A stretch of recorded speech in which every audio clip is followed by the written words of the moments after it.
শ্রমিক দিবসে আমরা এগুলো চর্চা করব, এগুলো নিয়ে নেন। শ্রমিক দিবসে শোভাযাত্রা করবেন, ডিজে পার্টি করবেন, এগুলো ইসলাম বলেন। ইসলাম বলতে শ্রমিকের দায়িত্ব ইসলামকে দিয়েছে। ইসলাম থেকে বেশি কোনো ধর্ম শ্রমিকদের মূল্য দিতে পারে?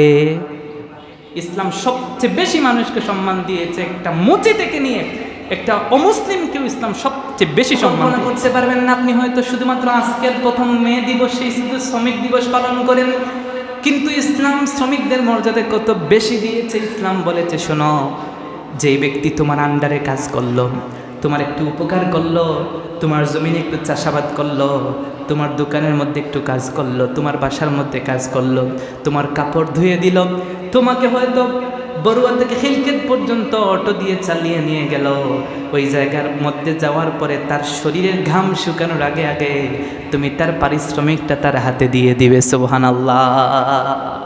ভাবা যায়? ইসলাম বলেছে একজন শ্রমিকের শরীরের ঘাম শুকানোর আগে তুমি তার পারিশ্রমিক তার হাতে বুঝিয়ে দিবে। এটাই ইসলাম। তাহলে বলেন, মালিকের এক নাম্বার দায়িত্ব হলো সে তার শ্রমিকের ক্ষেত্রে কখনো আমানতের খেয়ানত করবে, সে কখনো তার হক নষ্ট করবে না। যদি 10 ঘন্টা কাজ করে 10 ঘন্টা কাজের টাকাই তাকে দিয়ে দিবে, তাকে কখনো 8 ঘন্টা টাকা দিয়ে তাকে বুঝিয়ে দিবে। শ্রমিকগণের চাকুরির নিরাপত্তা দেয়া, এটা তো অত্যন্ত জরুরি একটা কথা। দেখা যায় বর্তমান সময়ে এগুলো খুব বেশি দেখা যায়। চাইলেই মালিক একজনকে চাকরি থেকে চাকরিচ্যুত করে আরেকজনকে নিয়োগ দেয়, আছে না নাই? শ্রম করো, শ্রমিক হও, কর্মঠ হও, নিজের হাতে কিছু উপার্জন করো, কাঠ খেতে খেতে তুমি বিক্রি করে। এটা সম্মান। ব্যবসা করা সবচেয়ে সম্মানের কাজ। ব্যবসা ছোট হোক বড় হোক, সেটা ছোট চোখে দেখার দরকার নাই। হয়তো একজন ফুটপাতে একটা চা বিক্রি করে, হয়তো পান বিক্রি করে, তাকে আপনি ডিম বিক্রি করতে বলে তাকে তুচ্ছ তাচ্ছিল্য করতে পারবেন? আপনি তাকে সম্মান করবেন। সে তো বাটপারি সিটারি করছে না, শ্রম করে খেতে চায় না। অনেকে আছে ভিক্ষুক। কেমন ভিক্ষুক? ওরা স্বভাব ভিক্ষুক। ঢাকার মধ্যে নাকি এমনও ভিক্ষুক আছে যাদের বিশাল বিশাল ফ্ল্যাট আছে, দামি গাড়িতে চড়ে ভিক্ষা করতে এসে গাড়ি এক পাশে রেখে তারপর ভিক্ষা করে, আছে না নাই? ওদের পেশা হয়ে গেছে ভিক্ষা করা। ভিক্ষাতে তো যারা ভিক্ষা করে প্রতিদিন 2-3 হাজার টাকা রুজি করা কোনো ব্যাপারই না, ঠিক না? যার কারণে ওরা হচ্ছে স্বভাবই ভিক্ষুক। কেমন আছে? অনেক ভিক্ষুক আছে। আগের সময় ছিল মানুষ ভিক্ষা করতে লজ্জা পেত, এখন ভিক্ষাটা ফ্যাশন হয়ে গেছে। ভিক্ষা করে কন্টেন্ট বানায়, বুঝলেন? এই ব্লগার আছে না, ব্লগাররা দেখবেন কন্টেন্ট বানায়, ভিক্ষা করে, ওইটা পোস্ট করে সোশ্যাল মিডিয়ায় মানুষকে দেখায়। ভিক্ষা করা কি সুনামের কাজ? শ্রমিকের মৌলিক অধিকার তথা শিক্ষা, স্বাস্থ্য, চিকিৎসা, বাসস্থান এগুলো নিশ্চিত করা। একজন শ্রমিকের ছেলে সেও কিন্তু লেখাপড়া করার অধিকার রাখে, ঠিক কিনা? আপনার সন্তান যেমন ভালো একটা প্রতিষ্ঠানে লেখাপড়া করে মানুষ হয়, একটা শ্রমিকের ছেলে সেও কিন্তু লেখাপড়া করতে চায়, ঠিক কিনা? শ্রমিক বলে তাকে আপনি ছুটে চুকে দেখবেন না, তাকে পড়াশোনা করার দায়িত্ব আপনি মালিকের। আপনার আন্ডারে রেখে তাকে পড়াশোনা করিয়ে দিবেন। সেজন্য সুস্থ থাকে, তার উপর ওভার কাজ চাপিয়ে দেবেন না। তার শারীরিক শক্তির প্রতি একটু খেয়াল রাখতে হবে, এগুলো ইসলাম দিয়েছে। তার বাসস্থান নিশ্চিত করতে হবে। দেখা যায় যারা কাজ করে নিজের বাড়ি ছেড়ে বিভিন্ন জেলায় যায় না, এই ঢাকা শহরের মানুষ কি সবাই ঢাকা শহরের বিভিন্ন অঞ্চলের বিভিন্ন কাজে তারা ঢাকায় আসছে, আপনি আমি আসছে কিনা? কিন্তু আপনার আমার যে মালিক, যার আন্ডারে আমরা আছি, তাদের দায়িত্ব হচ্ছে আপনার আমার বাসস্থান, যেই জায়গায় ঘুমাবো, যেই জায়গায় থাকবো, আমার আসবাবপত্র ঠিকঠাক আছে কিনা। আজ হচ্ছে 1 মে তথা 1লা মে, মানে মে মাসের প্রথম দিন। আজ গোটা বাংলাদেশে মে দিবস পালিত হচ্ছে। মে দিবস বলতে বাংলাদেশের শ্রমিক দিবস হিসেবে এই ভাষাটা প্রচলিত। শ্রমিক দিবস বলতে আমরা যেটা বলি, ইসলাম নির্দিষ্ট কোনো দিনকে শ্রমিকদেরকে স্মরণ করা, তাদেরকে নিয়ে কথা বলা, এটা নির্ধারণ করে দেয় না। বরং শ্রমিক বা শ্রম এটা এমন একটা জিনিস যেটা নিয়ে ইসলাম প্রতিদিন প্রতি মুহূর্তে কথা বলে। সুবহানাল্লাহ। কারণ এই পৃথিবীর মধ্যে শ্রম ছাড়া কোনো কিছু করা সম্ভব না। মানুষ পরস্পরের উপর নির্ভরশীল এক সামাজিক জীব। মানুষ মুখাপেক্ষী। মানুষ একজনের সহযোগিতা ছাড়া আরেকজন উপরে উঠতে পারে না। সমাজবদ্ধ হয়ে বসবাস করলে সামাজিক অবস্থান সবার এক রূপ নয়।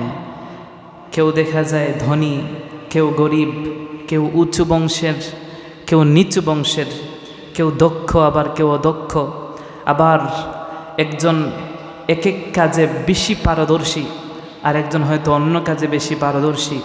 ফলে সমাজের মধ্যে বিভিন্ন পেশায় মানুষ নিয়োজিত আছে। ইসলাম সকল পেশাকে স্যালুট করে, সম্মান করে, রেসপেক্ট করে। সকল পেশাকে ইসলাম সম্মান দিয়েছে। সম্পদ, বংশ, পেশার কারণে মানুষের মর্যাদা নিরূপণ করা ইসলাম সেটা সাপোর্ট করে না। আপনার বংশ একটু বেশি, তার মানে সমাজে আপনি বেশি প্রাধান্য পাবেন।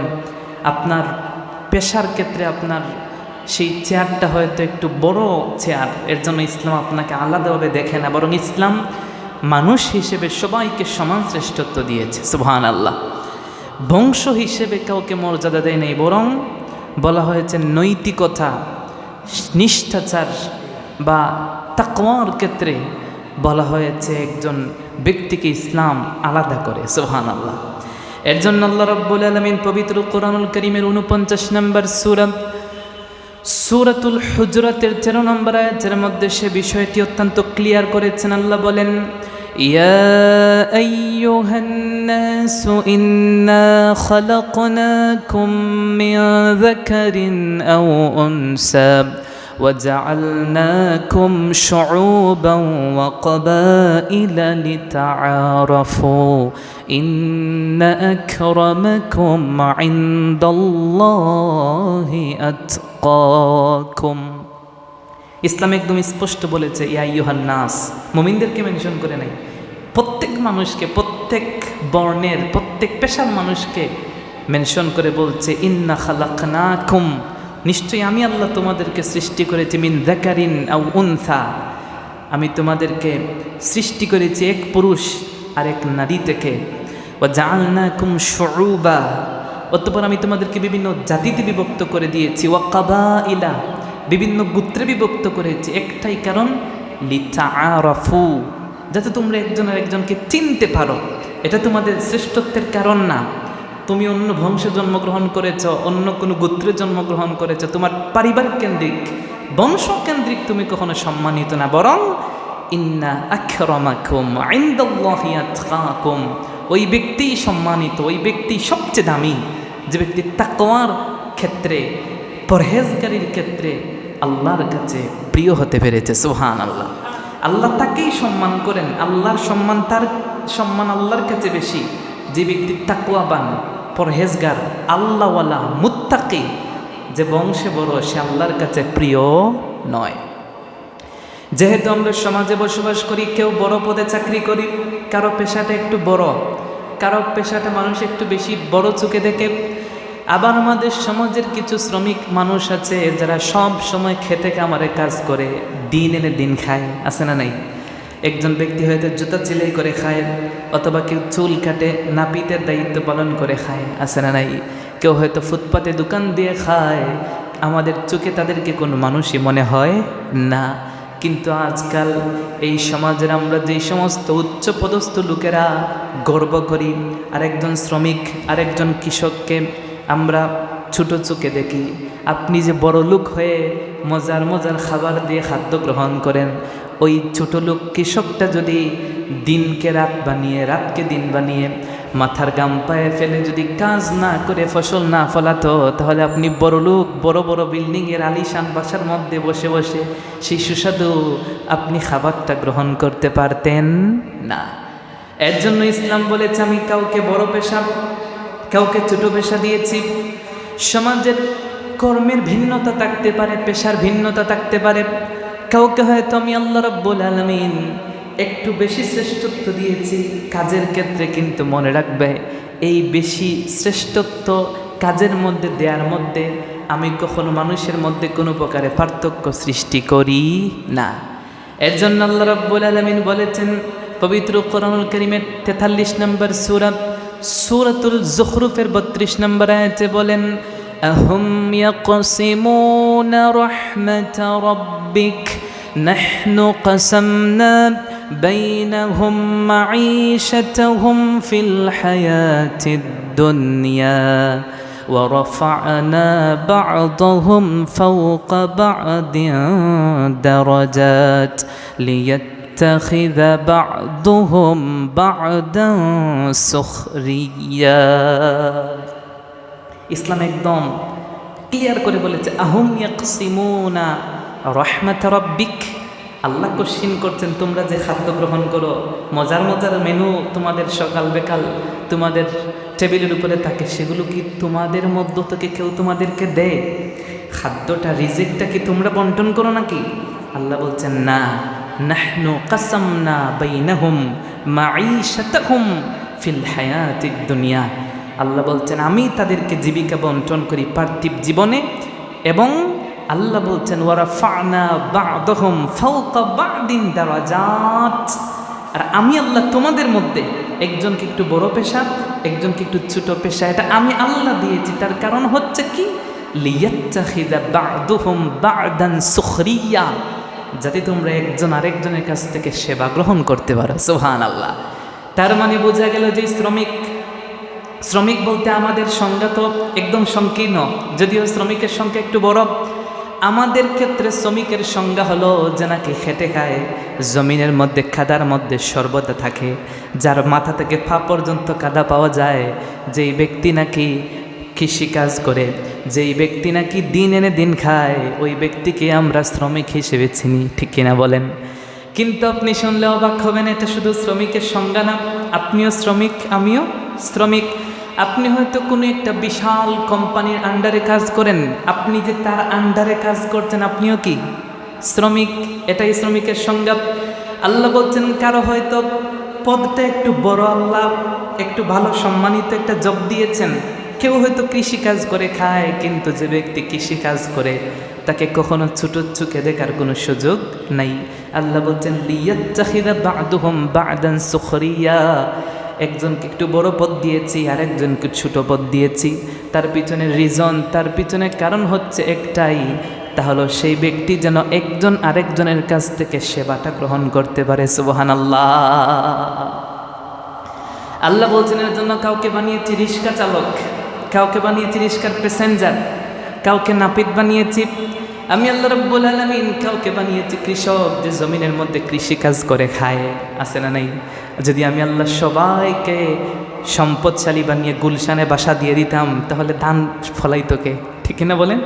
যদি আমি সবাইকে গুলশানের মধ্যে বাসা দিতাম, সবাইকে ঢাকার মধ্যে বিশাল বিশাল ফ্ল্যাট দিয়ে দিতাম, সবাইকে যদি মোজার সুজুদা দিয়ে বসায় রাখতাম এসির নিচে, তাহলে তোমাদেরকে দুপুরের খাদ্যের মেনুতে ভাত চাল আসতো করতেই কেন?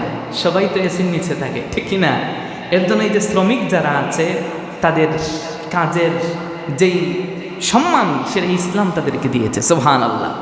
আপনি হয়তো বড় লোক, এসির নিচে থাকেন, কাদা আপনার গায়ে লাগে না, এর জন্য আপনি কখনোই একজন কৃষককে ছোট চোখে দেখার সুযোগ নাই।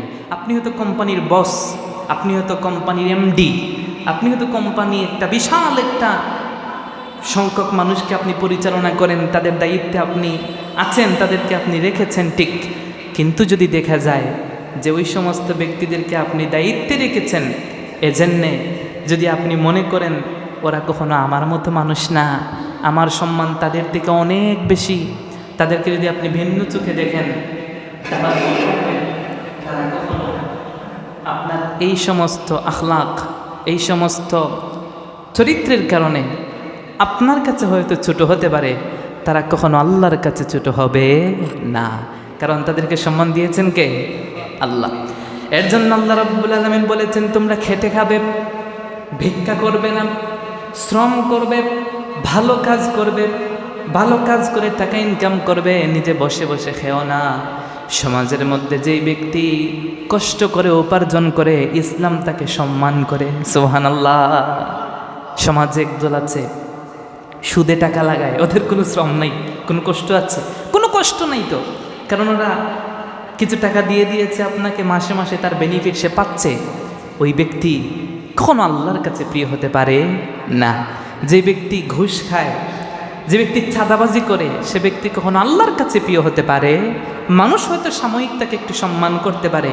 এর জন্য আল্লাহ রাব্বুল আলামিন বলেছেন তোমরা কষ্ট করবে, কাজ ছোট হতে পারে, কিন্তু ছোট্ট কাজ যদি তুমি পরিশ্রম করতে পারো, তোমার লক্ষ্য যদি তুমি থাকে এর মাধ্যমে হালাল উপার্জন করবে, তুমি সম্পদশালী হতে কোনো সমস্যা নাই। ইসলাম সম্পদশালী হতে চায়, ইসলাম আপনাকে ধনী বানাতে চায়। ইসলাম ধনী একটা ধর্ম, ইসলাম গরিব ধর্ম না। ইসলাম বলে না তুমি সিরাফারা কাপড় পরো, ইসলাম এটা বলে না, বরং ইসলাম বলে তুমি স্মার্ট থাকো। ইসলাম একটা স্মার্ট ধর্ম। কাপড় পরবা আয়রন করে পরো, ঠিক কিনা? তুমি যখন পোশাক পরিচ্ছদ পরবা এটা যেন সুন্দর হয়, পরিপাটি হয়।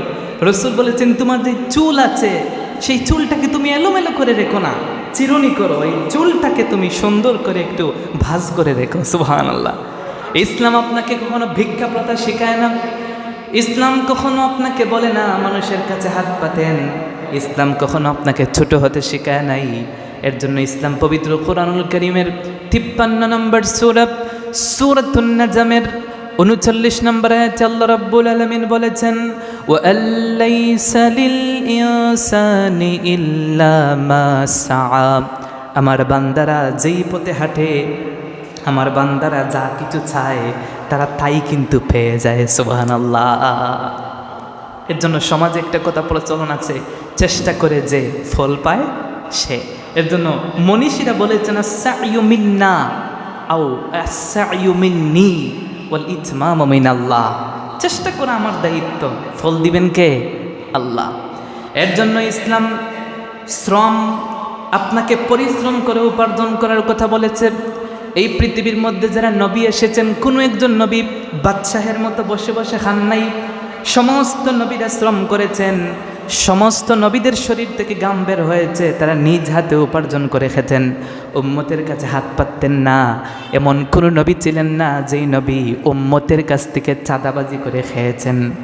আপনার আমার সমাজে অনেক লোক দেখা যায়, তার হয়তো একটু শরীরের মধ্যে শক্তি আছে, হয়তো তার একটু ধাপট আছে, সে সমাজে চাঁদাবাজি করতে পারে, চাঁদাবাজি করে মানুষের কাছ থেকে টাকা খায়, আছে না নাই? হয়তো সে সুদে টাকা দিয়ে খায়, হয়তো সে বেশি বেশি ঘুষ খেতে পারে। কিন্তু ইসলাম বলেছে কোনো একজন নবী সবচেয়ে সম্মানিত, সবচেয়ে শক্তিশালী, এক একজন নবীকে আল্লাহ 40 জন যুবকের শক্তি দিয়েছেন, যারা চাইলে অনেক কিছু করতে পারতেন। কিন্তু কোনো একজন নবীও কিন্তু সমাজের মধ্যে সে উম্মতের কাছ থেকে টাকা হাত পেতে বসে বসে খান নাই। সমস্ত নবীরা জমিনের মধ্যে সে শ্রম করেছেন, উপার্জন করেছেন। তারা পরিশ্রম করে টাকা উপার্জন করে সেই টাকা দিয়ে তারা আহার করেছেন। সুবহানাল্লাহ। এর জন্য যে কৃষক জমিনে চাষাবাদ করে, একটা গরু রাখাল যে নাকি গরু রাখে, একজন ব্যক্তি যে ছাগল চড়ায়, যে ব্যক্তি নাকি রিক্সা চালিয়ে খায়, যে নাকি ফুটপাতে দোকান দিয়ে খায়, যে নাকি ব্যবসা বাণিজ্য করে খায়, যে যেভাবেই হোক হালাল পন্থায় যেই ব্যক্তি উপার্জন করে, শ্রম করে, ইসলাম তাকে রেসপেক্ট করে। সুবহানাল্লাহ। সহিহ বুখারী এবং মিশকাতের 2759 নম্বর হাদিসের বর্ণনা, আল্লাহর হাবিব সাল্লাল্লাহু আলাইহি ওয়াসাল্লাম বলেছেন, উপার্জন করে খাও, কর্মঠ হও, অকর্মণ্য হয়েও না। বেশি বেশি করে শ্রম করো, যত বেশি শ্রম করবে তত বেশি আল্লাহ তোমার রিজেকের মধ্যে বরাকত দিয়ে দিবেন। এমন কোন নবী ছিলেন না যেই নবী নিজে শ্রম করে খান নাই। আল্লাহর হাবিব বলেছেন, মা আকালা আহাদুন তাআমান কাত্তু খায়রাম মিন আন ইয়াকুলা মিন আমালি ইয়াদিহি। কারো জন্য নিজ হাতে উপার্জন অপেক্ষা উত্তম আহার, উত্তম খাদ্য এই জমিন আর একটা হতে পারে না। সুবহানাল্লাহ। আল্লাহর হাবিব বলেছেন, সবচেয়ে উত্তম খাদ্য, সবচেয়ে সম্মানিত খাদ্য হচ্ছে ওই খাদ্য যে খাদ্য নিজ হাতে উপার্জন করেন।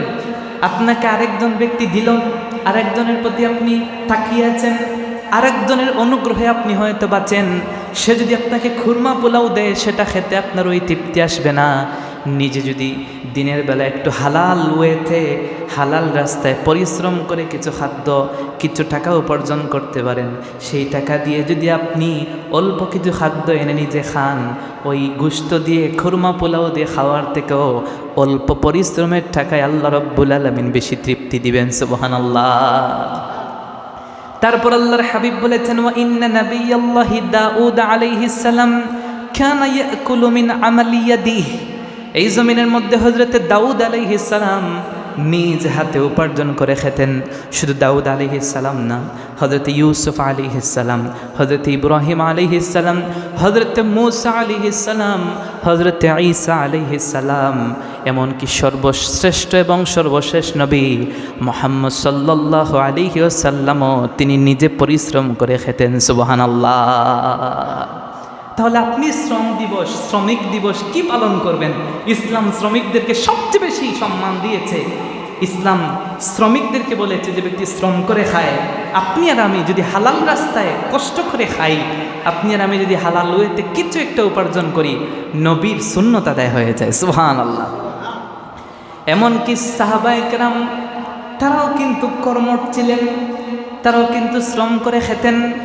সহিহ মুসলিমের বর্ণনা 2298 নম্বর হাদিস, আন ইবনে সাঈদ আল মালিকি আনহু ক্বালা ইসতা'মালানি উমর ইবনুল খাত্তাব রাদিয়াল্লাহু তাআলা আনহু আলা সাদাকাতি। হযরত ইবনু সাঈদ আল মালিকি রাহমাতুল্লাহ আলাইহির বর্ণনা, তিনি বলেন হযরত ওমর রাদিয়াল্লাহু তাআলা আনহু আমাকে যাকাত আদায়ের জন্য কর্মচারী নিয়োগ করেছেন। যাকাত সমাজ থেকে উঠানোর জন্য আমাকে কর্মচারী, আমি গিয়ে সবার কাছ থেকে যাকাতটা সংগ্রহ করে আনব। তিনি বলছেন অতঃপর আমি যখন এই কাজ সমাধান করলাম, আদায়কৃত সম্পদ আমি তার কাছে দিয়ে দিলাম। হযরত ওমর রাদিয়াল্লাহু তাআলা আনহু তিনি খুদমা উ'তিতা ফাইন্নী আমিলতু আলা আহদি রাসূলিল্লাহি সাল্লাল্লাহু আলাইহি ওয়াসাল্লাম ফাআম্মালানি ফাকুলতু মিসলা কাউলিকা। তিনি বলছেন যে ওই সম্পদ দেওয়ার পরে ওমর রাদিয়াল্লাহু তাআলা আনহু তিনি আমাকে কিছু পারিশ্রমিক হিসেবে কিছু অর্থ দিলেন। সুবহানাল্লাহ। আমি হযরত ওমরকে ডাক দিয়ে বললাম, ওমর, আমি কিন্তু কোনো প্রকার আপনার কাছ থেকে প্রতিদান পাওয়ার আশায় এই কাজ করি নাই, বরং আমি এই কষ্টের কারণে, যে শ্রমের কারণে প্রতিদান পাওয়ার কথা আমি আল্লাহর কাছে রেখে দিলাম। কঠিন কিয়ামতের ময়দানে সেই বিভীষিকাময় মুহূর্তে আমার প্রতিপালক যেন আমাকে সেই পরিশ্রমের ফায়দাটা, সেই জাযাটা তিনি যেন আমাকে দিয়ে দেন। সুবহানাল্লাহ। হযরত ওমর ইবনে খাত্তাব রাদিয়াল্লাহু বললেন, শোনো সাহাবী, তুমি হয়তো ভুলে গেছো, ইসলাম কখনো কারো কোনো প্রকারের হক মেরে খায় না, ইসলাম কারো উপর কোনো প্রকারের জুলুম করে না।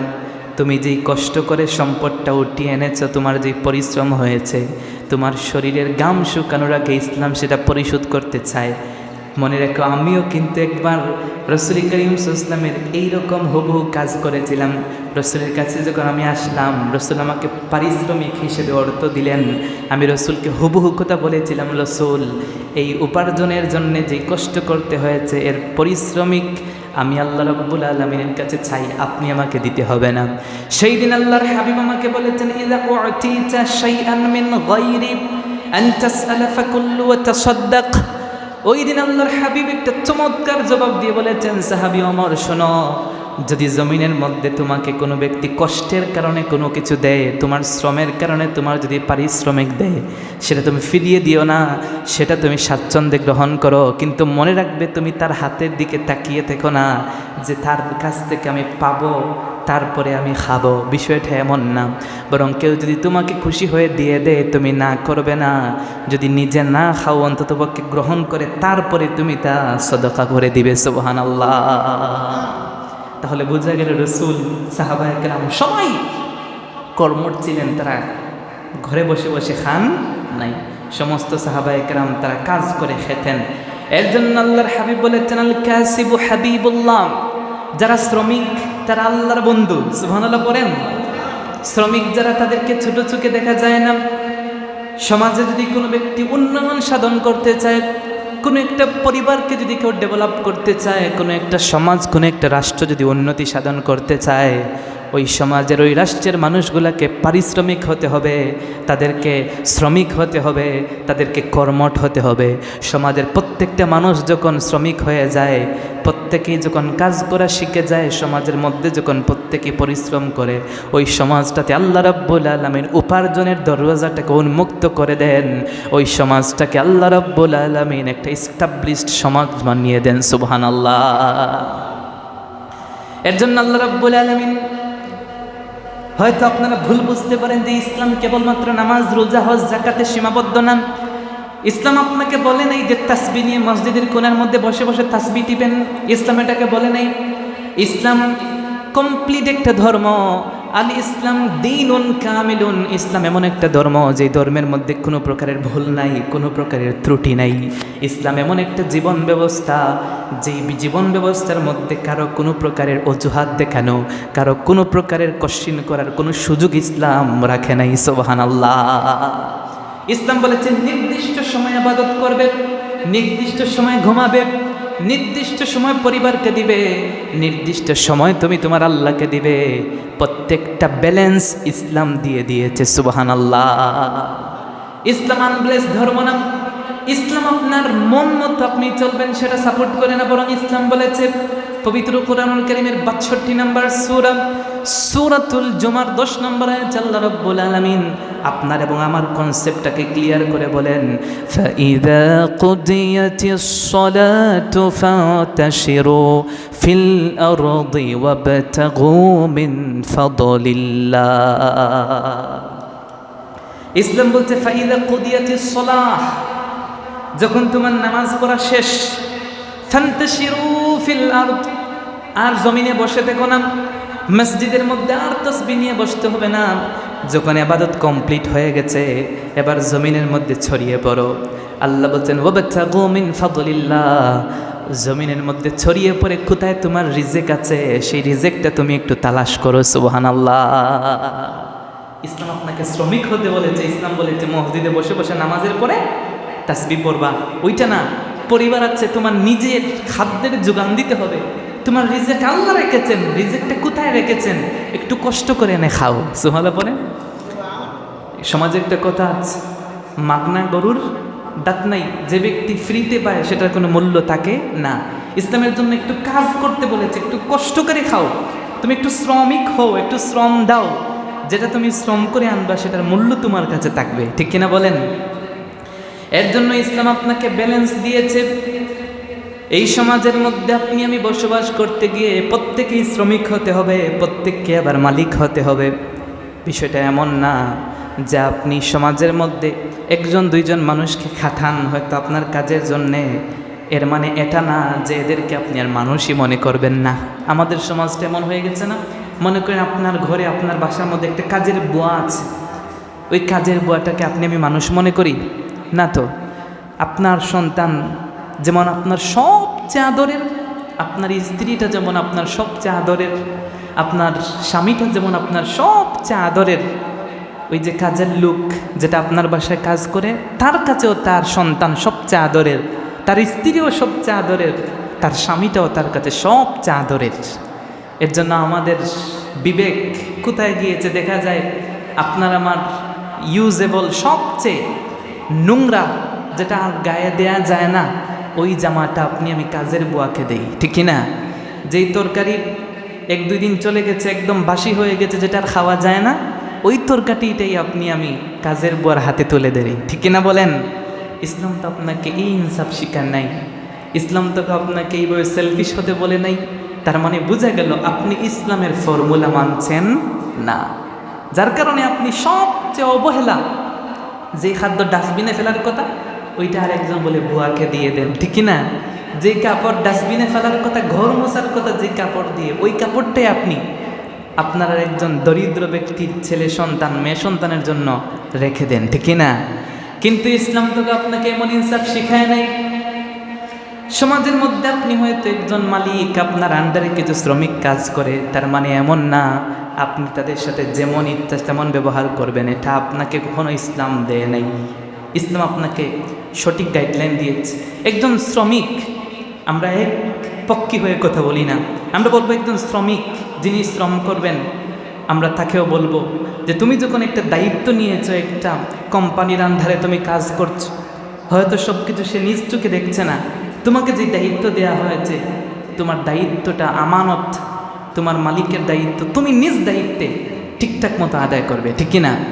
এই সমাজের একজন ইমাম সাহেব মুসল্লির কাছে আমানত, মুসল্লি ইমাম সাহেবের কাছে আমানত, সন্তান বাবা মার কাছে আমানত, বাবা মা সন্তানের কাছে আমানত।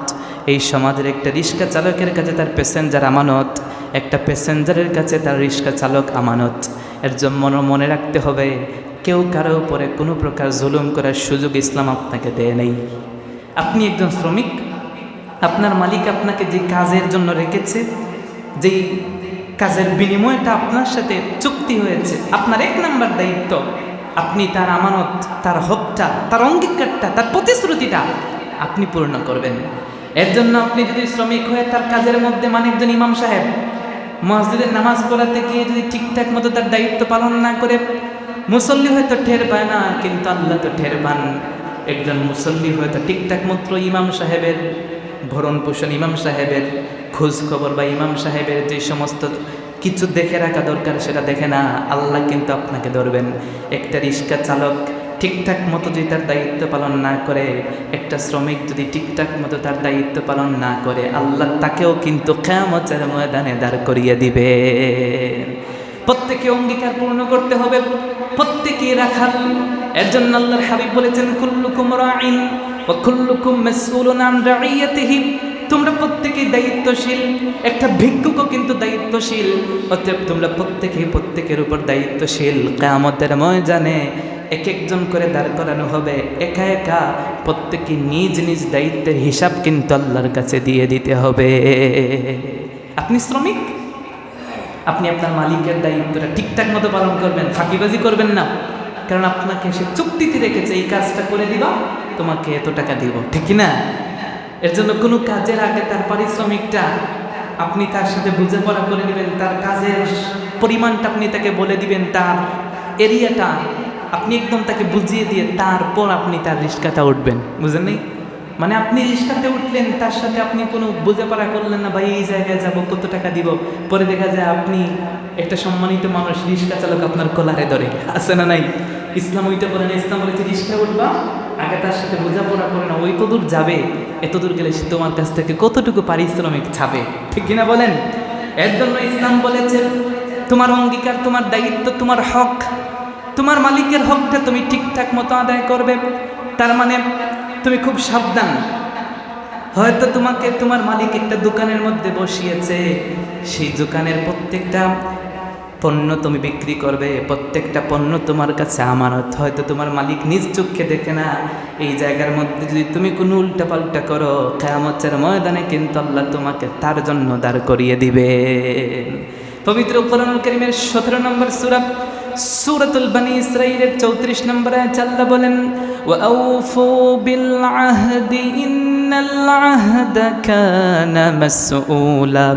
তোমরা প্রত্যেকেই তোমাদের অঙ্গীকার পূর্ণ করো, দায়িত্ব পালন করো। ইন্নাল আহদা কানা মাসউলা, কিয়ামতের ময়দানে তোমাদের প্রত্যেককেই কিন্তু দাঁড় করিয়ে জিজ্ঞেস করা হবে। এর জন্য সূরাতুল কাসাসে আল্লাহ রাব্বুল আলামিন বলছেন, ইন্না খায়রা মান ইসতাজারতাল কাওয়িয়ুল আমিন। শ্রমিক যে শ্রম করে, সে যদি শক্তিশালী হয়, সে যদি কাজ করতে পারে ঠিকঠাক মতো, তুমি তাকে দায়িত্বে বসাবা। সে তোমার দোকানটা ঠিকঠাক মতো দেখে রাখতে পারে, ওই যোগ্যতা যদি তার থাকে, তুমি তাকে বসাবা। অন্যথায় তুমি লাইসেন্স ছাড়া কোনো গাড়িতে উঠবা না। তুমি ডক্টর দেখাবে, MBBS দেখাবে, যাই দেখাও, যদি সে লেখাপড়া করে ডক্টর না হয়, তার যদি কোনো প্রকারের দলিল না থাকে, লেখাপড়া যদি তার না থাকে, তার যদি ডক্টর হতে গেলে যে যোগ্যতা দরকার তা যদি না থাকে, তাহলে তুমি তার কাছে চিকিৎসা নিবা। ইন্না মান ইসতাজারতাল কাওয়িয়ুল আমিন, সবচেয়ে বিশ্বস্ত শক্তিশালী যে ব্যক্তি রিক্সা চালাতে পারে ঠিকঠাক মতো, যেই ব্যক্তি নাকি তোমার দোকান ঠিকঠাক মতো দেখে রাখতে পারবে, তোমার কোম্পানির কাজ যে করতে পারবে ঠিকঠাক মতো, তুমি তাকেই দায়িত্বে বসাবা। এটা বলেছি ইসলাম, বলেন সুবহানাল্লাহ। 2 নম্বর, একজন শ্রমিকের দায়িত্ব হলো যেই কাজ তোমাকে দেয়া হয়েছে সেই কাজে তুমি অলসতা করবা না। তোমাকে মালিক যেই কাজের জন্য রেখেছে, আমাদের সমাজে দেখা যায় যদি কোনো ব্যক্তিকে কাজ দেয়া হয়, 1 ঘন্টা কাজ করলে আধা ঘন্টা সে ফাঁকিবাজি করে, আসে না নাই? মালিক চোখের সামনে আসলে আবার ঠিকঠাক মতো কাজ করা শুরু করে, মালিক একটু চোখে আড়ালে গেলে কাজের মধ্যে ফাঁকিবাজি করে। 2 দিন বেশি লাগলে তো টাকা 2 দিন বেশি পাবে, ঠিক কি না? কিন্তু ইসলাম বলেছে না না। পবিত্র কোরআনুল কারীমের 83 নম্বর সূরা সূরাতুল মুতাফফিফিনের 1 থেকে 3 নম্বর আয়াতে আল্লাহ বলেন, ওয়াইলুল লিল المطففين الذين إذا اكتالوا على الناس يستوفون وإذا كالوهم أو وزنوهم يخسرون আল্লাহ বলতেন তাদের জন্য দুর্ভোগ আল্লাযীনা ইযা ইকতালু আলান নাস ইয়াস্তাওফুন, যারা ওজনে কম দেয়, নিজে যখন কিনে ঠিকঠাক মতো ওজন করে। জুমাবার গোশত কিনবেন, গরুর গোশত কেনার জন্য গিয়েছেন, ও যখন আপনাকে দিবে তখন একদম দেখাবে হুজুর, হুজুর না আপনি, ইমাম সাহেব আমার কত প্রিয় হুজুর আদরের, আপনাকে দেখেন 1 কেজি থেকে একটু বেশি দিয়েছি, ঠিক কিনা? বাসাতেই না হুজুর, সেই গোশতটা দাড়িপাল্লায় যখন উঠায় দেখা যায় 20-30 গ্রাম কম দিয়ে দিয়েছে, আছে না নাই? কিন্তু যখন গোশতটা দিয়েছে হুজুর দিকে বলছে একটু বেশি দিচ্ছি, মানে কি করলো? অনেক দোকানদার এমন আছে বাটপারি সিটারি করে। ওই দিন আমার সামনে, আমি নিজে সামনে দাঁড়ানো আছি, ডিজিটাল মেশিন আছে, ওই মেশিনের মধ্যে ডেক বুঝেন না, পাতিল, রান্না করার পাতিল কিনবে, ওটা রাখলো, দেখা গেল পাতিল ঠিক মধ্যখানে রাখলে একটা ওয়েট দেখায়, একটা ওজন দেখায়, একটু ডানে নিলে আর একটু বেশি দেখায়, বামে নিলে একটু কম দেখায়। আশ্চর্য হয়ে গেলাম। সে বলতেছে হয়তো মেশিনের সমস্যা আছে, কিন্তু এটা হয়তো না, এটা অবশ্যই সে জানে, সেই সিস্টেম করে এনেছে যে এই জায়গায় রাখলে ওজন একটু কি বেশি দেখা যায়, এই জায়গায় রাখলে ওজন একটু কম দেখাবে। তার মানে যখন সে আপনার কাছ থেকে কোনো কিছু নিবে, মনে করেন পুরাতন পাতিল দিয়ে নতুন পাতিল কিনবেন, পুরাতন পাতিল যখন সে নিবে ওই জায়গায় রাখবে যেই জায়গার মধ্যে রাখলে ওজন একটু কমই দেখায়, আর আপনাকে যখন দিবে তখন ওই জায়গায় রাখবে যেই জায়গায় রাখলে ওজন একটু বেশি দেখায়, ঠিক কিনা? ইসলাম বলে তো এই সমস্ত দ্বিচারিতা, ধোঁকাবাজি। আল্লাহর হাবিব বলেছেন ওই ব্যক্তি আমার উম্মত হতে পারে না। মান গাশশা ফালাইসা মিন্না, যে ব্যক্তি ধোঁকা দেয়, যে ব্যক্তি মানুষের সাথে প্রতারণা করে, সেই ব্যক্তি কখনো আমার উম্মত হতে পারে না। তার মানে আপনি যদি দোকানদার হয়ে এইরকম মাপে কম দেন, ওজনে কম দেন, আপনি কখনো কবরে গিয়ে আল্লাহর রাসূলের উম্মত আপনি দাবি করতে পারবেন না। ওয়াইযা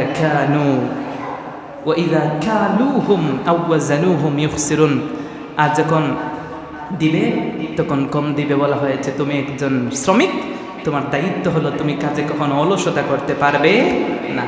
আল্লাহর হাবিব সাল্লাল্লাহু আলাইহি ওয়াসাল্লাম বলেছেন 3 শ্রেণীর লোককে আল্লাহ দ্বিগুণ সওয়াব দেন। তাদের মধ্যে এক শ্রেণী হলো যারা নিজেদের মালিকের হক ঠিকঠাক মতো আদায় করে, আল্লাহর হকও আদায় করে। আপনি যেমন আল্লাহর হক আদায় করবেন, ঠিকঠাক মতো আপনার মালিকের হকটাও আপনি আদায় করবেন। তাহলে আমরা শ্রমিকের দায়িত্ব, তার কর্তব্য বললাম। এবার আসেন মালিক। মালিকের ক্ষেত্রে একটু বেশি বলতে হয়, কারণ মালিকরা একটু বেশি চালাক হয়, ঠিক কিনা? শ্রমিক হয়তো বেশি বুঝে না, কম লেখাপড়া করেছে, তার হয়তো এত বড় কোম্পানি চালানোর শক্তি হতো তার নাই, বুদ্ধি নাই বলেই তো সে শ্রমিক। যে আপনার মতো তার ওই সমস্ত ইন্টেলেকচুয়াল পাওয়ার থাকতো, বুদ্ধি বিবেক থাকতো, তাহলে তো শ্রমিক আপনি হতেন, সে কোম্পানির এমডি হতো, ঠিক কিনা? এর জন্য যারা শ্রমিক চালান, আপনার কাজের বুয়া আছে ঘরের মধ্যে, বাসার মধ্যে আপনি রেখেছেন তাকে কাজ করান, বাড়ির কাজ। আপনি হয়তো আপনার দোকানে কর্মচারী রেখেছেন, তার মানে এমন না যে আপনি তাকে ধোঁকাবাজি করবেন, 10 ঘন্টা কাজ করিয়ে 5 ঘন্টার বেতন দিবেন, 5 ঘন্টার বেতন আপনি আটকে রাখবেন। বুঝেন নাই কথা? এমনটা করার সুযোগ নাই। এর জন্য ইসলাম বলে যে শ্রমিক যেমন মালিকের কাছে আমানত, ঠিক তদ্রূপভাবে মালিকও কিন্তু শ্রমিকের কাছে আমানত। পবিত্র কোরআনুল কারীমের 16 নম্বর সূরা সূরাতুন নাহলের মধ্যে আল্লাহ বলেন, ইন্নাল্লাহা ইয়া'মুরুকুম বিল আদলি ওয়াল ইহসান ওয়া ইতা'i যিল কুরবা ওয়া ইয়ানহা আনিল ফাহশাই ওয়াল মুনকারি ওয়াল বাগি ইয়া'iযুকুম লা'আল্লাকুম তাযাক্কারুন। জুমার দিনে বেশিরভাগ মসজিদে ইমাম সাহেব দ্বিতীয় খুতবার মধ্যে এই আয়াতটাই পড়েন, ইন্নাল্লাহা ইয়া'মুরুকুম, আল্লাহ তোমাদেরকে আদেশ করছেন, অর্ডার করছেন, বিল আদল, ন্যায় বিচার করার, ওয়াল ইহসান, এবং মানুষের প্রতি সদাচরণ করার, মানুষের প্রতি একটু দয়াদ্র হওয়ার আদেশ দিয়েছেন, ওয়া ইতা'i যিল কুরবা ওয়া ইয়ানহা আনিল ফাহশাই ওয়াল মুনকার। অতএব আপনার আমার প্রথম দায়িত্ব, আপনার যে শ্রমিক, যে আপনি রেখেছেন যাকে, তাকে আপনি খাটান, তার ঠিকঠাক মতো হক আপনি তাকে দিয়ে দিবেন। পবিত্র কোরআনুল কারীম আল্লাহ বলছেন, ইন্নাল্লাহা ইয়া'মুরুকুম আন তুআদ্দুল আমানাতি ইলা আহলিহা। তুমি তোমার আমানতটা, যা আমানত পাবে প্রাপকের কাছে তুমি ঠিকঠাক মতো পৌঁছে দাও। বলেন তো অর্ডার করেছেন কে? আল্লাহ। তুমি তার কখনো ক্ষতি করতে যাবে না, লা দরারা ওয়ালা দিরারা, তার কোনো ক্ষতি করবে না, তুমি নিজেও ক্ষতিগ্রস্ত হবে না। তার মানে তুমি মালিক ওইভাবে চলবে যেইভাবে চললে তুমি নিজেও ক্ষতিগ্রস্ত হও না, তোমার কর্মচারীও ক্ষতিগ্রস্ত হয় না। এটা সুনান ইবনে মাজার 1896 নম্বর হাদিস। তাহলে বলেন তো একজন মালিকের এক নম্বর দায়িত্ব হলো সে তার শ্রমিকের ক্ষেত্রে কখনো আমানতের খেয়ানত করবে, সে কখনো তার হক নষ্ট করবে না। যদি 10 ঘন্টা কাজ করে 10 ঘন্টা কাজের টাকাই তাকে দিয়ে দিবে, তাকে কখনো 8 ঘন্টা টাকা দিয়ে তাকে বুঝ দিয়ে দিবে না। 2 নম্বর, ইসলাম কেমন ধরব আপনি কল্পনা করতে পারবেন না। আপনি হয়তো শুধুমাত্র আজকের প্রথম মে দিবসে শুধু শ্রমিক দিবস পালন করেন, কিন্তু ইসলাম শ্রমিকদের মর্যাদা কত বেশি দিয়েছে। ইসলাম বলেছে, শোনো, যেই ব্যক্তি তোমার আন্ডারে কাজ করলো, তোমার একটু উপকার করলো, তোমার জমিনে একটু চাষাবাদ করলো, তোমার দোকানের মধ্যে একটু কাজ করলো, তোমার বাসার মধ্যে কাজ করলো, তোমার কাপড় ধুয়ে দিল, তোমাকে হয়তো বড়ুয়া থেকে খিলকেত পর্যন্ত অটো দিয়ে চালিয়ে নিয়ে গেল, ওই জায়গার মধ্যে যাওয়ার পরে তার শরীরের ঘাম শুকানোর আগে আগে তুমি তার পারিশ্রমিকটা তার হাতে দিয়ে দিবে। সুবহানাল্লাহ। ভাবা যায়? ইসলাম বলেছে একজন শ্রমিকের শরীরের ঘাম শুকানোর আগে তুমি তার পারিশ্রমিক তার হাতে বুঝিয়ে দিবে। এটাই ইসলাম। সুবহানাল্লাহ পড়েন। সুনান ইবনে মাজার 2443 নম্বর হাদিসের বর্ণনা, হযরত আব্দুল্লাহ ইবনে আমর রাদিয়াল্লাহু তাআলা আনহু বলেন, আল্লাহর হাবিব সাল্লাল্লাহু আলাইহি ওয়াসাল্লাম বলেছেন, আতুল আজিরা আজরাহু ক্বাবলা আন ইয়াজিফা আরাফু, ওয়া ফি রিওয়ায়াতিন আতুল আজিরা হাক্কাহু ক্বাবলা আন ইয়াজিফা আরাফু। আল্লাহর হাবিব বলেছেন, শোনো, শ্রমিকের শরীরের ঘাম শুকানোর আগে তার পারিশ্রমিকটা তোমরা তার হাতে বুঝিয়ে দাও। সুবহানাল্লাহ। তার মানে বোঝা গেল আপনি একটা কোম্পানির মালিক অথবা আপনার ঘরে একজন যেইভাবে খাটান না কেন, আপনি 2 মাসের বেতন রেখে দিতে পারবেন না। আপনি কখনো তার রিজেকের উপরে লাথি মারবেন? ইসলামটা তো অনেক দূর। ইসলাম বলে যে তার শরীরে ঘাম শুকানোর আগেই তুমি তার পারিশ্রমিক তার হাতে দিয়ে দিবে। এটা ইসলাম দিয়েছে। অতএব আপনি যদি নিজেকে মুসলমান দাবি করেন, তাহলে আপনি মনে রাখবেন আপনার আন্ডারে যে কাজ করেছে, যে শ্রমিক, আপনি শ্রমিক হন আর আমি শ্রমিক হই, দায়িত্ব হলো তার পারিশ্রমিকটা আপনি তাকে সাথে সাথে দিবেন। আপনি কখনো এটা ঢিলে করবেন না, দেরি করবেন না, শেষরামি করবেন না। 3 নম্বর, একজন শ্রমিকের প্রয়োজন অনুযায়ী তার মজুরি নির্ধারণ করা। আমাদের সমাজে একটা ভুল প্রথা আছে। প্রথা হলো কি, মনে করেন আপনি একজন লোককে কাজের জন্য রেখেছেন, আপনার কোম্পানিতেই মনে করেন রেখেছেন, আপনি কাজ যতটুকু করেছে সে অনুযায়ী আপনি তার অর্থটা, তার পারিশ্রমিকটা নির্ধারণ করেন। ইসলাম বলছেন না, তুমি তার পারিশ্রমিক নির্ধারণ করবে, তার প্রয়োজন দেখবে। বুঝলেন এই কথা?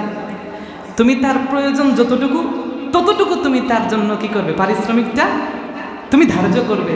তুমি তোমার মনের মতো করে তোমার যত চাইলেও তুমি তত নির্ধারণ করতে পারবে না। এজন্য ইসলাম বলেছে যে তোমার ঘরে কাজ করবে, তোমার বাসায় কাজ করবে, তোমার দোকানে কাজ করবে, তুমি তাকে আগে জিজ্ঞেস করবে, ভাই বলো তোমাকে কত টাকা দেয়া লাগবে। তার মানে এমন না যে তুমি একটা নিজে নির্ধারণ করে সেটা তার ঘাড়ের মধ্যে চাপিয়ে দেবে।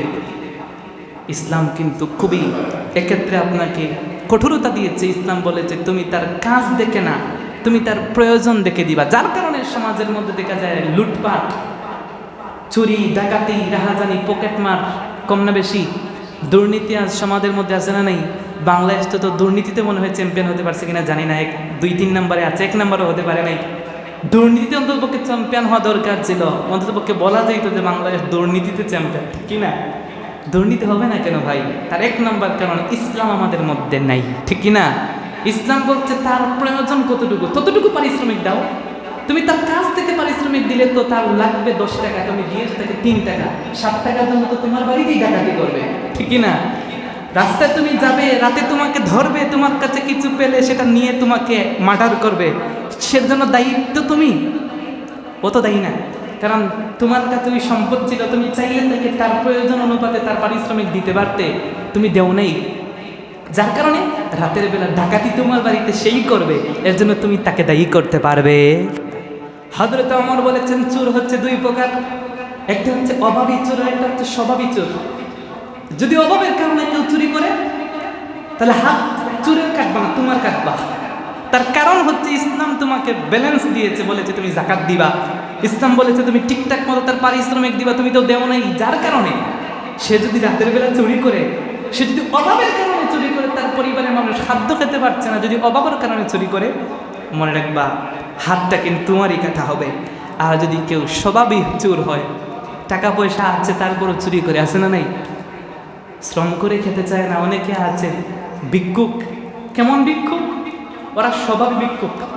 ঢাকার মধ্যে নাকি এমনও ভিক্ষুক আছে যাদের বিশাল বিশাল ফ্ল্যাট আছে, দামি গাড়িতে চড়ে ভিক্ষা করতে আসে, এসে গাড়ি এক পাশে রেখে তারপর ভিক্ষা করে, আছে না নাই? ওদের পেশা হয়ে গেছে ভিক্ষা করা। ভিক্ষাতে তো যারা ভিক্ষা করে প্রতিদিন 2-3 হাজার টাকা রুজি করা কোনো ব্যাপারই না, ঠিক না? যার কারণে ওরা হচ্ছে স্বভাবই ভিক্ষুক। এমন আছে, অনেক ভিক্ষুক আছে। আগের সময় ছিল মানুষ ভিক্ষা করতে লজ্জা পেত, এখন ভিক্ষাটা ফ্যাশন হয়ে গেছে। ভিক্ষা করে কন্টেন্ট বানায়, বুঝলেন? এই ব্লগার আছে না, ব্লগাররা দেখবেন কন্টেন্ট বানায়, ভিক্ষা করে, ওইটা পোস্ট করে সোশ্যাল মিডিয়ায় মানুষকে দেখায়। ভিক্ষা করা কি সুনামের কাজ? ভিক্ষা করা তো ভাই লজ্জার কাজ। ইসলাম তো ভিক্ষা করার কথা একদম নিষেধ করে দিয়েছে। এক সাহাবী আসলেন, আমি সংক্ষেপে বলছি হাদিস, এসে বললেন রাসূল আমাকে একটু দেন। রাসূল বললেন তুমি হাত পাতলা, কারণ কি? তোমার গরম কিছু নাই, বাসায় কিছু? বলল হুজুর একটা খেতা আছে বা একটা কম্বল আছে, অর্ধেকটা উপরে দিই, অর্ধেকটা নিচে দিয়ে ঘুমাই। রাসূল বললেন ওটা নিয়ে আস। রাসূল ইসলাম নিয়ে আসার পর সাহাবায়ে কেরামকে বলেন এই বস্তুটা তোমরা কারা কিনবে? একজন বললো 1 দিরহাম দেব, আর একজন বললো 2 দিরহাম। রাসূল তাকে দিয়ে দিলেন। 2 দিরহাম দেওয়ার পর রাসূল বললেন এদিকে আসো, এই 2 দিরহাম তোমাকে দিলাম, 1 দিরহাম দিয়ে তোমার পরিবার নিয়ে প্রয়োজন মেটাবে, আর 1 দিরহাম দিয়ে বাজার থেকে একটা দা কিনে আনবে অথবা একটা কুড়াল কিনে আনবে। তারপর তুমি যাবে, গিয়ে তুমি কাঠ কেটে এনে বাজারের মধ্যে কাঠ বিক্রি করবে, আর তোমাকে যেন আমি অন্ততপক্ষে 40 দিনে আশেপাশে না দেখি। আল্লাহু আকবার। সে গেল, 1 দিরহাম দিয়ে প্রয়োজন পূরণ করলো পরিবারের, আরেক দিরহাম দিয়ে একটা কাঠ কাটার জন্য যন্ত্র কিনলো। তারপর থেকে সে কাঠ কেটে বাজারে বিক্রি করলো। কিছুদিন পর রাসূলের সাথে সাক্ষাৎ। যেই লোকটা কিছুদিন পূর্বে 1 দিরহামের মালিক ছিল না, ওই ব্যক্তিটা কিছুদিনের ব্যবধানে 10 দিরহামের মালিক হয়ে রাসূলের সাথে সাক্ষাৎ করেছে। সুবহানাল্লাহ। রাসূল বলছেন দেখেছেন তুমি ভিক্ষা প্রথা করতা, মানুষের কাছে হাত পাততা, আমি রাসূল তোমাকে এই বইটা না দিয়ে তোমাকে বলেছি শ্রম করো, শ্রমিক হও, কর্মঠ হও, নিজের হাতে কিছু উপার্জন করো, কাঠ খেতে খেতে তুমি বিক্রি করে, এটা সম্মান। ব্যবসা করা সবচেয়ে সম্মানের কাজ। ব্যবসা ছোট হোক বড় হোক, সেটা ছোট চোখে দেখার দরকার নাই। হয়তো একজন ফুটপাতে একটা চা বিক্রি করে, হয়তো পান বিক্রি করে, তাকে আপনি ডিম বিক্রি করতে বলে তাকে তুচ্ছ তাচ্ছিল্য করতে পারবেন? আপনি তাকে সম্মান করবেন। সে তো বাটপারি সিটারি করছে না, সে তো দুর্নীতি করে সুদে টাকা দিয়ে খাচ্ছে না, ঘাম জড়িয়ে নিজে উপার্জন করে খাচ্ছে, ঠিক কিনা? এর জন্য কোনো ক্ষেত্রে এমন চমৎকার হাদিস আসে নাই, বলা হয়েছে আত্তাজিরুস সাদুকুল আমিন মা'আন নাবিয়্যিন ওয়াস সিদ্দিকিন, একজন ন্যায়পরায়ণ ব্যবসায়ী যে নাকি ব্যবসা করে হালাল ওয়েতে হালাল পন্থায়, ওই সব ব্যবসায়ী কিয়ামতের ময়দানে নবীদের সিদ্দিকদের সাথে তার হাসন নসর হয়ে যাবে। বলেন সুবহানাল্লাহ। আর আল্লাহর হাবিব বলেছেন আত-তুজ্জার ইউহশারুনা ইয়াওমাল কিয়ামাতি ফুজ্জারান, যারা নাকি ওই সমস্ত ব্যবসায়ী যারা নাকি ব্যবসা করতে গিয়ে হারাম ব্যবসা করে, ব্যবসার মধ্যে মিথ্যা কসম করে, 10 টাকার মাল 12 টাকা বিক্রি করে, ডেট ওভার মাল বিক্রি করে, ব্যবসার মধ্যে যেই ব্যক্তি 2 নম্বরই করে, কিয়ামতের ময়দানে সে ব্যক্তি পাপী হয়ে উঠবে। নাউজুবিল্লাহ। ইসলাম বলেছে শ্রমিক হবা। ইসলাম বলেছে তুমি তার পারিশ্রমিকটা তার প্রয়োজন অনুপাতে তুমি নির্ধারণ করবা। 4 নাম্বার, শ্রমিকদের কাজের সময় নির্ধারণ করে দেয়া। আপনি তার সাথে আগে কাজের সময়টা একদম ফিক্সড করে নেবেন। তুমি এইটা থেকে এইটা পর্যন্ত এত ঘন্টা তুমি আমার কাজ করে দিবা, আমি তোমাকে এত টাকা দিব। যদি হয় তাহলে তুমি কাজ করো। যার কারণে তুমি তাকে কাজে লাগানোর পরে যদি বলেন যে আরও 2 ঘন্টা কাজ করেন, সে যদি না করে, আপনি তার বেতন কেটে রাখতে পারেন। আপনি তার উপর কোনো জোর জবরদস্তি করতে পারবেন না। এর জন্য ইসলাম ব্যালেন্স দিয়েছে, ইসলাম গাইডলাইন দিয়েছে। তুমি যাকে রাখবা তুমি হয়তো মালিক, তোমার হয়তো ঘাড় একটু মোটা, হয়তো তোমার শরীরে হাত পা একটু বেশি বড় বড় হতে পারে, কিন্তু তুমি মনে রাখবা তুমি কখনো তোমার শ্রমিকের উপরে জোর জবরদস্তি করতে পারবা না। তুমি তার কাজের সময়টা আগে তার সাথে বোঝাপড়া করে নেবে, কারণ আল্লাহ বলছেন লা ইউকাল্লিফুল্লাহু নাফসান ইল্লা উসআহা। আল্লাহ কারো উপর কোনো প্রকারের বোঝা চাপিয়ে দেন না, আল্লাহ কাউকে জোর জবরদস্তি করে কোনো একটা আমল করার কথা বলেন। তার মানে বোঝা গেল ইসলাম সেটা কখনো আপনাকে জোর জবরদস্তি করতে আদেশ দেয় নাই। আল্লাহ রাসূল বলতেন ইয়াসসিরু ওয়ালা তুআসসিরু বাশশিরু ওয়ালা তুনাফিরু। শুভ সংবাদ দাও, মানুষকে কষ্ট দিও না, সহজ করে দাও, মানুষের জন্য কঠিন করিও না। 5 নাম্বার, একজন শ্রমিকের কাজের ধরন অবগত করে দিবেন। তোমার এই কাজ, কথা বুঝেন নেই? আপনি বলে দিবেন যে তোমাকে এই কাজ করতে হবে, এতটুকু সময়ের মধ্যে এতটুকু টাকা পাবে। ওইটা আপনি তাকে আগে জানিয়ে দিবেন, বুঝিয়ে দিবেন, যার কারণে সে তার মাইন্ডের মধ্যে একটু সময় নিয়ে ভাবতে পারবে যে এই কাজ সে করতে পারবে কিনা, ঠিক কিনা বলেন না? আপনি তাকে বলে দিবেন। ইসলাম বলেছে বলার পরে যদি সে কাজ করতে আগ্রহী হয় তাহলে তুমি তাকে কাজ দিবে, অন্যথায় সে এই জায়গা থেকে প্রত্যাখ্যান করবে। 6 নাম্বার, লভ্যাংশের ভিত্তিতে অংশদারিত্ব লাভ করা। যদি শ্রমিকের দেখা যায় যে কাজ সে করেছে সেই কাজ করতে গিয়ে আপনার যেই কোম্পানি বলেন বা আপনার যে ব্যবসা বলেন, সেই ব্যবসার মধ্যে যেই মুনাফা আসবে সেই মুনাফার উপর ভিত্তি করে আপনি তাকে তার পারিশ্রমিকটা দিবেন। তার মানে এমন না দেখা গেল আপনার একটা কোম্পানিতে একজন মানুষ কাজ করে, আপনার কোম্পানির যেই মুনাফা আসে প্রতি মাসে বা প্রতি বছরে তার 10 ভাগের 1 ভাগ আপনি একজন শ্রমিককে দিলেন না, বাকি 9 ভাগ বা 10 ভাগ আপনি নিয়ে নিলেন। এটা ইসলাম বলে না। ইসলাম বলে তুমি ধনী হও, ব্যালেন্স ঠিক রেখে ধনী হও, আরেকজনের উপর জুলুম করে নয়। তুমি ধনী হইবা এই বাতে লা ইউমিনু আহাদুকুম হাত্তা ইউহিব্বু লিআখি মা ইউহিব্বু লিনাফসি। আল্লাহর হাবিব বলেছেন তুমি ততক্ষণ পর্যন্ত পূর্ণ সাজ্জা মুমিন কিংবা মুসলমান হতে পারবে না যতক্ষণ না তুমি নিজের জন্য যেটা পছন্দ করে তোমার অপর ভাইয়ের জন্য হুবহু ওইটাই তুমি পছন্দ করবা। তার মানে বোঝা গেল যে আপনি যে লভ্যাংশ পাবেন সে অনুপাতে আপনি শ্রমিককে পারিশ্রমিক দিবেন। সময় অত্যন্ত সংক্ষেপ। 7 নাম্বার, শ্রমিকের মৌলিক অধিকার তথা শিক্ষা, স্বাস্থ্য, চিকিৎসা, বাসস্থান এগুলো নিশ্চিত করা। একজন শ্রমিকের ছেলে সেও কিন্তু লেখাপড়া করার অধিকার রাখে, ঠিক কিনা? আপনার সন্তান যেমন ভালো একটা প্রতিষ্ঠানে লেখাপড়া করে মানুষ হয়, একটা শ্রমিকের ছেলে সেও কিন্তু লেখাপড়া করতে চায়, ঠিক কিনা? শ্রমিক বলে তাকে আপনি ছুটে চুকে দেখবেন না, তাকে পড়াশোনা করার দায়িত্ব আপনি মালিকের, আপনার আন্ডারে রেখে তাকে পড়াশোনা করিয়ে দিবেন। সেজন্য সুস্থ থাকে, তার উপর ওভার কাজ চাপিয়ে দেবেন না। তার শারীরিক শক্তির প্রতি একটু খেয়াল রাখতে হবে, এগুলো ইসলাম দিয়েছে।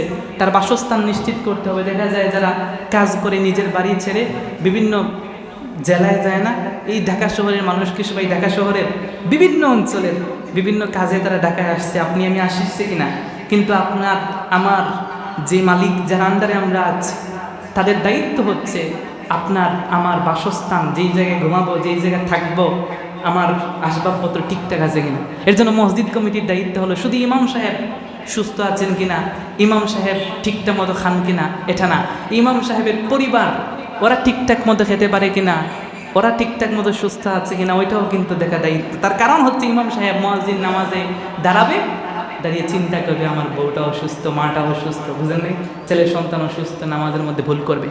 যার কারণে কমিটির দায়িত্ব শুধু কেবলমাত্র ইমাম সাহেবের খোঁজখবর নেওয়া না, তার পরিবার ঠিকঠাক মতো আছে না সেই খোঁজখবর আপনাকে নিতে হবে। ঠিক তদ্রুপভাবে আপনার যে শ্রমিক, আপনি যে মালিক, যে আন্ডারে কাজ করে আপনার, তার শিক্ষার ব্যবস্থা, সে নিজের জন্য শিক্ষিত হয়ে তার সন্তানকে শিক্ষা দিতে পারে সেটা আপনি ব্যবস্থা করবেন, তার প্রতি খেয়াল রাখবেন, তার স্বাস্থ্য ঠিক থাকবে কিনা, তার বাসস্থান আপনাকে নিশ্চিত করতে হবে। 8 নাম্বার, লোকসান বা কৃত্রিম কোনো প্রকার ঘাটতি সৃষ্টি হওয়ার কারণে কারো বেতন, কারো পারিশ্রমিক কেটে রাখার সুযোগ ইসলাম দেয় নাই। হয়তো আপনার ব্যবসার মধ্যে কোনো একটা লোকসান হয়েছে, আপনি আমার নির্ধারিত বেতন কেটে নিতে পারবেন না। আমি সংক্ষেপ করলাম যেহেতু সময় শেষ হয়ে গেছে। 9 নাম্বার, শ্রমিকগণের চাকুরির নিরাপত্তা দেয়া। এটা তো অত্যন্ত জরুরি একটা কথা। দেখা যায় বর্তমান সময়ে এগুলো খুব বেশি দেখা যায়, চাইলেই মালিক একজনকে চাকরি থেকে চাকরিচ্যুত করে আরেকজনকে নিয়োগ দেয়, আছে না নাই?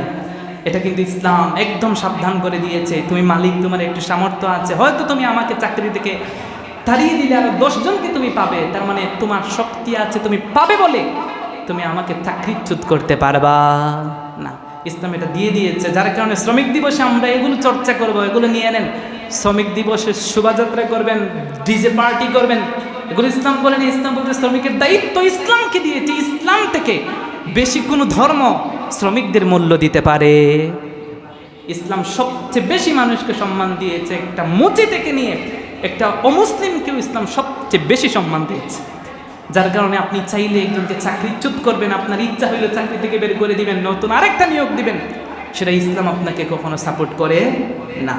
10 নম্বর সর্বশেষ আমরা বলবো, শ্রমিক বৃদ্ধ বা অসুস্থ হলে ভাতা নির্ধারণ করে তাকে প্রত্যেক মাসে একটা ভাতা দেয়া। আপনার কোম্পানিতে একজন লোক 10 বছর 20 বছর কাজ করেছে, বৃদ্ধ হয়ে গেছে, আগের মতো শক্তি নেই, কাজ করতে পারে না, আপনারও দায়িত্ব আপনি তার খোঁজখবর রাখা। সরকারের দায়িত্ব ভাতা নির্ধারণ করে একটা নির্দিষ্ট মাসে একটা ভাতা দেওয়া, এটা ইসলাম বলেছে।